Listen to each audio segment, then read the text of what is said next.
Let's look at our first example, applying these properties of an isosceles triangle. So let's find the missing angle measure.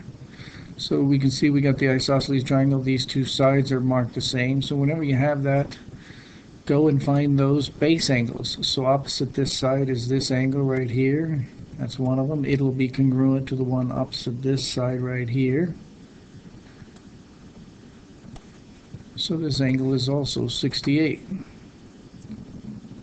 So angle C right here, we've got one of our answers is 68. Now to find angle A, we go back to realizing that the three angles in a triangle have to add up to 180.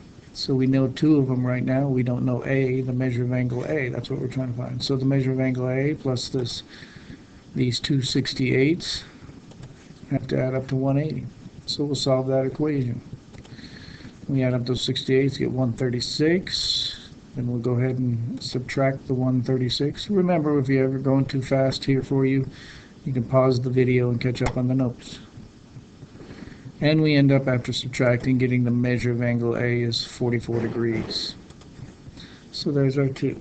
Realizing which ones opposite these legs are congruent, the base angles, and then remembering three angles in a triangle add up to 180. You're going to try the quick check. Later I'm going to have you put that answer into a Google form. Okay, so that's a similar one right there. I've got this kind of picture set up for you. Work on that one and get those two answers. We'll put them in later into a Google form, a quick check.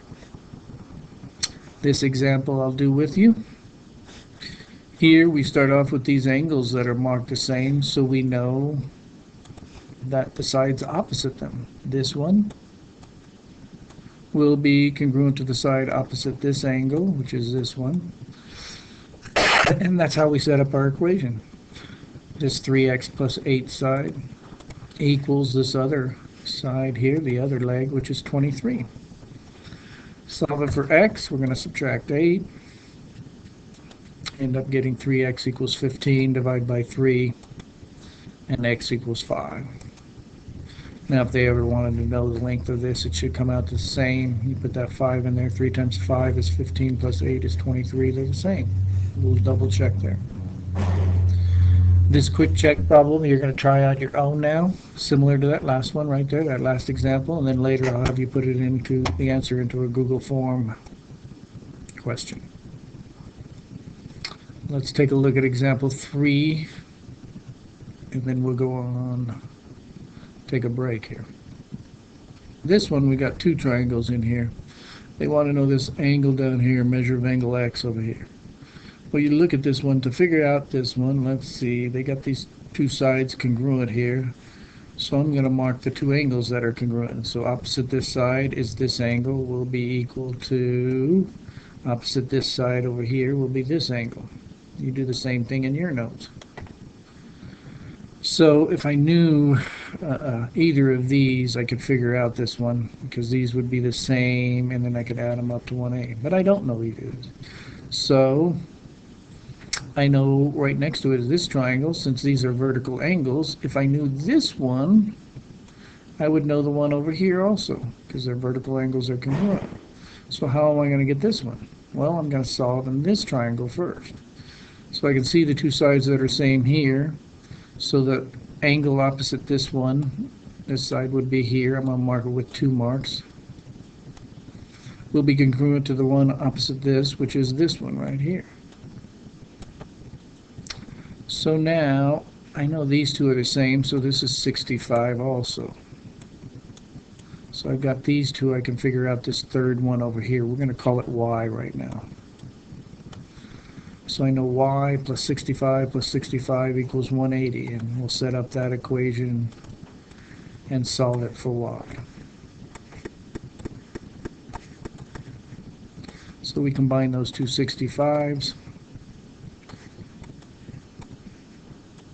and you get 130. Go ahead and subtract that 130. And we get y, that angle right there is 50 degrees. So now you can mark that in your picture. This is 50 degrees. And so this one over here is vertical to it. So this one's 50 degrees. And these two angles were the same over here in this triangle, so this is 50 degrees. So now we're ready to set up what we really wanted for x, because we know these three will add up to 180 also. So we have our x angle, the one we want, plus the two 50s equal 180. Combine those 50s, we get 100. And subtract the 100, we get left with x equals 80. And there's our final answer. So you got one more of those. Oops, it looks like I already figured it out here. Quick check.